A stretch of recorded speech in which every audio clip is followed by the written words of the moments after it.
миксерсіз, духовкасыз, арнайы посудасыз осындай дәмді торт жасаймыз. Қолжетімді заттардан жасалатын дәмді торт. Міндетті түрде жасап көруге кеңес беремін. Менің арнама тіркеле кетуді ұмытпаңыздар. Сіздердің әрбір басқан лайктарыңыз бен комментарийларыңыз маған шабыт береді.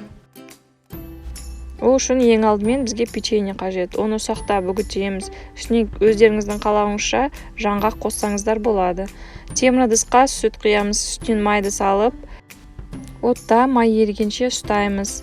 Сосын астын өшіріп, бетіне шоколадты құйып, жақсылап араластырып, шоколад ерігенше араластырамыз. Сәл салқындаған массаны жаңағы орех пен печеньенің үстіне құйып, жақсылап араластырамыз. Кез келген шұңқырлау тарелканы осындай пищевой пленкамен қаптап, үстінен массамызды құямыз. Тегістеп, холодильникке 3 сағатқа қоямыз. 3 сағат өткеннен кейін тортымыз дайын. Осылай тарелканы бетіне қойып алып, ақырын формасынан шығарып аламыз. Осылай оп-оңай жасалатын тортымыз дайын. Әртүрлі жеміс-жидектермен, сахарный пудра немесе какаомен әсемдеп ұсына берсеңіздер болады.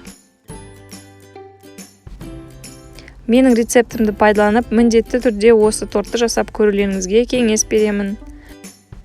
Жақындарыңыз сіздің еңбегіңізді бағалайды деген сенімдемін. Назарларыңызға көп рахмет. Сіздермен болған Жанар.